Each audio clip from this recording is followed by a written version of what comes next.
Hi friends, मैं आकांक्षा शर्मा जी की वित्ताकांक्षा में आपका स्वागत करती हूँ। एमपीपीएससी मेन सीरीज चल रही है हमारी 2021 और 2022 मेंस के लिए, और इसका आज हम दूसरा भाग देखने वाले हैं। इसके लिए मैंने एक प्लेलिस्ट बना दी है एमपीपीएससी मेंस। केवल मेंस की है, नाम से ही है। 21, 22, 23 कुछ नहीं डाला क्योंकि आने वाले सभी मेंस के लिए ये हेल्पफुल रहेगी। प्रश्नोत्तर रूप में हम ये पूरा सिलेबस करेंगे, टॉपिक वाइज नहीं करवा रही हूँ। लास्ट मैंने ज्योग्राफी के 2 प्रश्न करवाए थे और आज हम हिस्ट्री के, मध्य प्रदेश इतिहास के पढ़ेंगे, जो कि यूनिट 4 का प्रमुख टॉपिक है। तो चलिए स्टार्ट करते हैं। जिससे मैं ये पढ़ा रही हूँ, ये एमपीपीएससी मेंस का मेरा पैकेज है। 44 बुकलेट आपको मेंस के पैकेज में मिलती हैं, जिसमें 12 बुकलेट 3 नंबर की मिलती हैं और 32 बुकलेट 5 नंबर और 11 नंबर की मिलती हैं। साथ में 25 व्हाट्सएप के ग्रुप प्रोवाइड कराए जाते हैं। तो चलिए स्टार्ट करते हैं। ग्वालियर प्रशस्ति पर टिप्पणी लिखो। प्रशस्ति मतलब होता है किसी की प्रशंसा पे कुछ लिखा हुआ। तो ग्वालियर प्रशस्ति ये 3 नंबर में आपको पूछा जा सकता है और 5 नंबर में भी पूछा जा सकता है। गुर्जर प्रतिहार शासक मिहिर भोज के काल में उत्कीर्ण एक संस्कृत अभिलेख। ग्वालियर प्रशस्ति क्या है? एक संस्कृत अभिलेख है। किसके काल में लिखा गया है? ये गुर्जर प्रतिहार शासक मिहिर भोज के काल में ये लिखा गया है। इसके अनुसार नागभट्ट ने अरबों को पराजित किया था। मेन बात जो ग्वालियर प्रशस्ति में लिखी है वो क्या है कि इसके अनुसार नागभट्ट ने अरबों को पराजित किया था। इस प्रशस्ति में हूण शासक मिहिर कुल द्वारा सूर्य मंदिर के निर्माण का भी उल्लेख है। ग्वालियर प्रशस्ति में क्या है? हूण शासक मिहिर कुल द्वारा सूर्य मंदिर के निर्माण का उल्लेख भी ग्वालियर प्रशस्ति में मिलता है। तो याद रखिएगा, गुर्जर प्रतिहार शासक मिहिर भोज के काल में उत्कीर्ण संस्कृत अभिलेख है। नागभट्ट ने अरबों को इसमें पराजित किया था। इस प्रशस्ति में हूण शासक मिहिर कुल द्वारा सूर्य मंदिर के निर्माण का उल्लेख है। अगला है खजुराहो पर टिप्पणी लिखिए। अगर ये 3 नंबर में आएगा तो इनमें से कोई भी 3 पॉइंट आप लिख दीजिएगा। वर्तमान में छतरपुर जिले में है। चंदेलों की ये राजधानी रहा है। कला और संस्कृति का प्रमुख केंद्र है। विश्व विरासत स्थल है। नागर शैली के मंदिरों का ये समूह है। खजुराहो में क्या है? जो मंदिर बने हुए हैं वो किस शैली में बने हुए हैं? वो नागर शैली में बने हुए हैं। वास्तुकला और मूर्ति कला के लिए भी ये प्रसिद्ध है। इस प्रकार से ही आपको फ्लो चार्ट में लिखना है। फ्रेंड्स, मेरे जो ये पैकेज है जो आपको मेंस के नोट्स में 44 बुकलेट का मिलेगा, इसमें इसी तरह से फ्लो चार्ट डायग्राम है। जो जिससे मैं ये पढ़ा रही हूँ, यूनिट 4 की जो बुकलेट मिलेगी उसी में से ही कुछ पेजेस से मैं आपको जितना भी मैं कोर्स पढ़ा रही हूँ सब अपने नोट्स में से ही पढ़ाती हूँ। जो 25 व्हाट्सएप के ग्रुप की मैं बात कर रही हूँ, उस ग्रुप में आपको तैयारी कराई जाती। करंट अपडेटेड कोई भी प्रश्न होगा तो वो उस ग्रुप में ही दिया जाएगा। हर सब्जेक्ट के ग्रुप है, वहाँ पे पॉलिटी का अलग, ज्योग्राफी का अलग, हिस्ट्री का अलग, प्रशासन का अलग, समाजशास्त्र का अलग, एथिक्स का अलग, तो सभी अलग अलग हैं। आप अगर लेना चाहते हैं मेरे नोट्स तो इस नंबर पर व्हाट्सएप कर सकते हैं। डेमो आप देख ही रहे हैं, जिससे मैं पढ़ा रही हूँ वही मेरा डेमो है। कहीं भी भारत में रहते हो 8 से 10 वर्किंग डेज में आपके पास पहुँच जाएगा।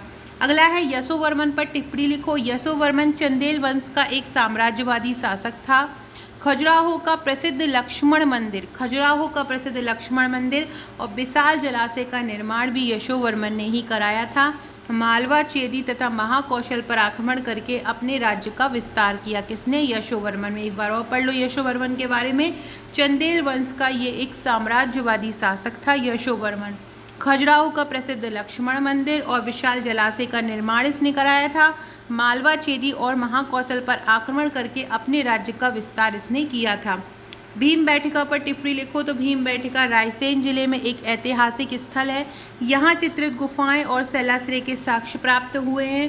2003 में यूनेस्को की विश्व धरोहर सूची में भी भीमबेटका को शामिल किया गया है। कहाँ पे किया है? 2003 में यूनेस्को की विश्व धरोहर सूची में। अगला है भरूच स्तूप। ये भी 3 नंबर में पूछा जा सकता है। भरूच स्तूप, तो भरूच स्तूप कहाँ पे है? मध्य प्रदेश के सतना जिले में है। इस बौद्ध स्तूप की खोज किसने की थी? कनिंघम ने की थी और पुष्यमित्र शुंग ने इसका निर्माण कराया था। किसका? भरूच स्तूप का। तो भरूच स्तूप सतना में है। कनिंघम ने खोज की थी और पुष्यमित्र शुंग ने इसका निर्माण कराया। अगला हम पढ़ने वाले हैं माखनलाल चतुर्वेदी। ये जो है ना ये इस प्रकार की साहित्यकारों के बारे में हम देख रहे हैं कि लास्ट ईयर से पूछा जा रहा है। लास्ट ईयर से याद आया कि एक सेकेंड, लास्ट ईयर से याद आया फ्रेंड्स, आप हमारे ये पिछले 7 सालों की मुख्य परीक्षा के हल प्रश्न पत्र भी परचेज कर सकते हैं 2014 से 2020 तक। ये हैंड रिटन है, नॉट प्रिंटेड, हैंड रिटन है। मेरे चाहे पूरे नोट्स हों, चाहे सॉल्ड पेपर हो, सब कुछ हैंड रिटन है। हैंड रिटन बनाने का उद्देश्य यही है कि क्योंकि पढ़ने में समझ में आ जाए। लिखित नोट्स होता है, रेडीमेड मटेरियल होता है, फ्लो चार्ट डायग्राम सहित होता है, तो ये रखता है कि आप बस तुरंत पढ़ना ही है। रेडीमेड मटेरियल मिल जाता है, तो आप ये हमारे परचेस कर सकते हैं। इसकी सॉफ्ट कॉपी, हार्ड कॉपी दोनों ही उपलब्ध है। सॉफ्ट कॉपी इसकी 799 की, जिसमें 10 बुकलेट मिलती हैं, और 2199 में हार्ड कॉपी है, 12 बुकलेट मिलती है, आपके घर पहुंचेगी। बहुत ही शानदार 10 बुकलेट और 12 बुकलेट आपके घर पहुंचेंगी, तो आप इन्हें परचेस कर सकते हैं। साथ में ये हमारे मेंस के बुकलेट का पैकेज है, आप देख सकते हैं। मेंस का जो पैकेज है वो इस तरह के बॉक्स में आपको आता है। ये इस तरह का बॉक्स आपको मिलता है, करीब 15 से 16 किलो का ये बॉक्स होता है। इसमें आपकी 44 बुकलेट मेंस की रखी हुई आती हैं। जिस तरह से आप ये बुक देख रहे हैं, इसी तरह की आपको हर सब्जेक्ट की यूनिट वाइज बुक, 44 बुकलेट इसलिए है क्योंकि ये यूनिट वाइज बुक तैयार की गई हैं। आपको जैसे कि आपको पढ़ना है यूनिट 3 का, या आपको यूनिट 3 का, यूनिट 6 पेपर 3 का यूनिट 6 पढ़ना है, तो आपको एक पतली सी बुकलेट मिलेगी। आपको बस वही करना है, वहाँ से क्वेश्चन बाहर नहीं जाएगा, क्योंकि सिलेबस का हर क्वेश्चन वहाँ पे कंप्लीट किया है। तो इस प्रकार से ये आप हमारा पैकेज ले सकते हैं। ये नंबर दिया है इस पे व्हाट्सअप करके। माखनलाल चतुर्वेदी को सबसे पहले हम इंट्रोडक्ट लिखेंगे। ये एक भारतीय आत्मा के रूप में विख्यात है। इनका जन्म 1889 में हुआ था। कहाँ हुआ था? होशंगाबाद के बाबई ग्राम में हुआ था। मृत्यु 1968 में हुई थी। कहाँ हुई थी? खंडवा में। इनकी रचना क्या है? इनकी रचना की विशेषता क्या है? प्रथम रचना इनकी रसिक मित्र है, जो ब्रज भाषा में प्रकाशित हुई थी। संपूर्ण रचनावली 10 खंडों में प्रकाशित की गई थी। इसकी जो संपूर्ण रचनावली है, कितने खंडों में प्रकाशित की गई? 10 खंडों में। रचनाएं कौन कौन सी हैं? हिमकिरीटनी, हिमतरंगिणी, युगचरण, माता, समर्पण, समय के पाव, कृष्णार्जुन युद्ध, प्रभा नामक पत्रिका के संपादक मंडल में भी ये शामिल थे। इसके बाद इन्होंने असहयोग आंदोलन में भाग लिया। बिलासपुर जेल भी गए, जहां इन्होंने कई यातनाएं भी सही। पुष्प की अभिलाषा नामक रचना, इनकी रचनाओं में छायावादी मनोवृत्ति और राष्ट्रीयता की भावना को दिखाती है। मध्य प्रदेश सरकार द्वारा इनके सम्मान में सागर विश्वविद्यालय में माखनलाल चतुर्वेदी सृजन पीठ का भी स्थापना की गई है। माखनलाल चतुर्वेदी सृजन पीठ कहाँ पर है? तो ये सागर विश्वविद्यालय, जो हरि सिंह गौर विश्वविद्यालय है, वहाँ पर इसकी स्थापना की गई है। अगला है रानी दुर्गावती तथा मुगल सेना के बीच हुए युद्ध का वर्णन करो। तो मध्य प्रदेश गोंडवाना क्षेत्र के गढ़मंडला की वीर शासिका रानी दुर्गावती के सौंदर्य से प्रभावित होकर अकबर उन्हें सिंगौरगढ़ किले की प्रमुखता के कारण उनके राज्य को जीतना चाहता था। मध्य प्रदेश गोंडवाना क्षेत्र में गढ़मंडला की वीर शासिका थी, और अकबर जो था रानी दुर्गावती के सौंदर्य से बहुत ज़्यादा प्रभावित था, और वो उनको जीतना चाहता था, और सिंगौरगढ़ के किलों को भी जीतना चाहता था। इसलिए उसने आसिफ खां को उसके राज्य पर हमला करने भेजा था। रानी ने जबलपुर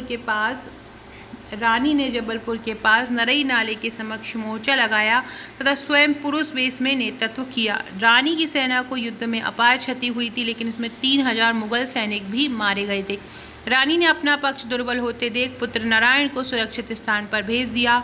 उन्हें एक साथ कई तीर आकर लगे, अतः समय निकट जानकर उन्होंने अपनी कटार स्वयं सीने में घोंपकर आत्म बलिदान कर दिया। इस प्रकार रानी दुर्गावती और मुगल सेना के बीच, या रानी दुर्गावती और अकबर के बीच युद्ध का वर्णन आए, तो आप इस क्वेश्चन को इसी प्रकार से फ्रेम कर सकते हैं। अगला है, ये आपको 200 नंबर में क्वेश्चन एक बार ये पूछा जा चुका है, या तो 2018 में या 2017 में ये क्वेश्चन पूछा जा चुका है कि सल्तनत कालीन मालवा के सामाजिक जीवन पर प्रकाश डालिए। फ्रेंड, डिस्क्रिप्शन बॉक्स में व्हाट्सएप, टेलीग्राम, फेसबुक, ट्विटर का लिंक मिल जाएगा। अभी तक आपने ज्वाइन नहीं किया है तो ज्वाइन कर लीजिएगा। बहुत ही शानदार आपको वहाँ पे मोटिवेशनल थॉट इंस्टा पर मिलते रहेंगे। वीडियो की लिंक और क्वेश्चन आंसर आपको हमारे व्हाट्सएप और टेलीग्राम ग्रुप पे मिलते रहेंगे। आकांक्षा 1957 मेरी इंस्टाग्राम आईडी है, यहाँ पर आप मुझे फॉलो कर सकते हैं। फॉलो करके हाय लिखकर मैसेज भी कीजिएगा। 1206 ईस्वी में सल्तनत सत्ता की स्थापना हुई के साथ एक नया युग का सूत्रपात हुआ। 1206 में सल्तनत की स्थापना हुई थी, सल्तनत सत्ता की, और इसी के साथ एक नया युग भी जन्मा था। इस संक्रमण काल में भारत का कोई भी क्षेत्र अछूता नहीं था। मध्य प्रदेश का मालवा क्षेत्र भी इस संक्रमण का शिकार हुआ, जिसके कारण यहाँ की स्थापत्य कला के साथ ही सामाजिक जीवन भी एक नए युग में प्रवेश कर गया। सल्तनत कालीन विभिन्न राजवंशों ने अपने अलग अलग तौर तरीकों के कारण मालवा के सामाजिक जीवन को प्रभावित किया। सामाजिक व्यवस्था में पूर्व के वैदिक समाज की अपेक्षा कुछ परिवर्तन आया। दो तरह की सामाजिक व्यवस्था देखने को मिली। एक तो कौन सी थी? एक तो हिंदू समाज की थी और एक मुस्लिम समाज की थी। हिंदू समाज और मुस्लिम समाज। हिंदू समाज में कौन कौन था? ब्राह्मण, क्षत्रिय, वैश्य और शूद्र। और मुस्लिम समाज में कौन थे? शिक्षा, सुन्नी, अरबी और तुर्की। तो ये हिंदू समाज और मुस्लिम समाज इस प्रकार से दो भागों में बट गया था। जाति प्रथा बहुत जटिल होती थी। हिंदू समाज में वर्ण व्यवस्था भी प्रारंभ हो गई थी। सर जॉन मार्शल ने मालवा में 6 प्रमुख जातियों एवं 34 उपजातियों का भी उल्लेख किया था। इस्लाम के आगमन से ब्राह्मणों के वर्चस्व पर भी कुठारघात हुआ था और इनका स्थान मौलवियों ने ले लिया था। ब्राह्मण की सामाजिक और आर्थिक स्थिति पर भी गहरा आघात लगा और उनको उनके जीविकोपार्जन के लिए अन्य विकल्पों व क्षेत्र की ओर उन्मुख होना पड़ा था। राजपूतों के वर्चस्व की सल्तनतकालीन शासकों ने चुनौती दी, जिसके कारण राजपूतों की पराजय होती चली गई और कई सल्तनत शासकों के अधीनस्थ बन गए। जौहर जैसी प्रथाएं तीव्र होती गई। मालवा के तृतीय वर्ग वैश्य की स्थिति इस काल में मजबूत हो गई थी। उनका व्यवसाय भी बढ़ने लगा था। निम्न वर्ग ने इस्लाम के उदार सिद्धांत को अपनाकर परिवर्तन का संकेत दिया, जिससे धर्म परिवर्तन की संख्या बढ़ने लगी। इससे एक नई परंपरा का जन्म हुआ, जिसमें हिंदू और मुस्लिम दोनों परंपराओं का मिश्रण था। तत्कालीन मालवा की सामाजिक स्थिति पर गौर डाले तो क्या थी? जाति प्रथा में कठोरता थी। पर्दा तथा बाल विवाह का प्रारंभ हो गया था। हिंदुओं के साथ दुर्व्यवहार होने लगा था। दास प्रथा का प्रसार होने लगा था। हिंदू धर्म में लोकतंत्रात्मक सिद्धांतों का समावेश हुआ। दूसरे प्रांतों की जातियों का इस काल में प्रवेश हुआ और कठोरता से इन लोगों ने पालन किया और अपने सामाजिक बंधनों में ये सीमित हो गए। दूसरी ओर दक्षिण भारत और उत्तर भारत की सीमा प्रांतों, गुजरात व राजस्थान की कई जातियां सल्तनत शासकों के आक्रमण के कारण मालवा में आकर बस गईं, जिससे सम्मेलन हुआ और मालवा में एक नया समाज हुआ, जिसके दर्शन मालवा में आज भी हो जाते हैं। तो इस प्रकार से फ्रेंड ये था हमारा इसको आप इसी प्रकार से चित्र बना के पूरा मालवा का विभाजन समझा के कैसे मालवा सल्तनत कालीन मालवा, क्योंकि एकदम से सल्तनत काल में जो है मुस्लिम समाज एकदम से उभर कर आ गया था। मुस्लिमों की सत्ता आ गई थी। अब जो हिंदू थे वो भी अलग अलग बट गए थे और मुस्लिम भी अलग अलग बट गए थे। तो वही उनका सम्मेलन कैसा हुआ, उनकी स्थिति क्या थी, वही आपको इस प्रश्न में लिखना है। तो इस प्रकार से आप उसको अपना फ्रेम कर सकते हैं। सो फ्रेंड्स ये थे हमारे आज के क्वेश्चन। कल हम पॉलिटी के क्वेश्चन करेंगे मेंस की जो हमारी तीसरी क्लास रहेगी। अगर आपको कोई भी प्रॉब्लम हो तो आप मुझे व्हाट्सअप कर सकते हैं। Okay friend, thank you.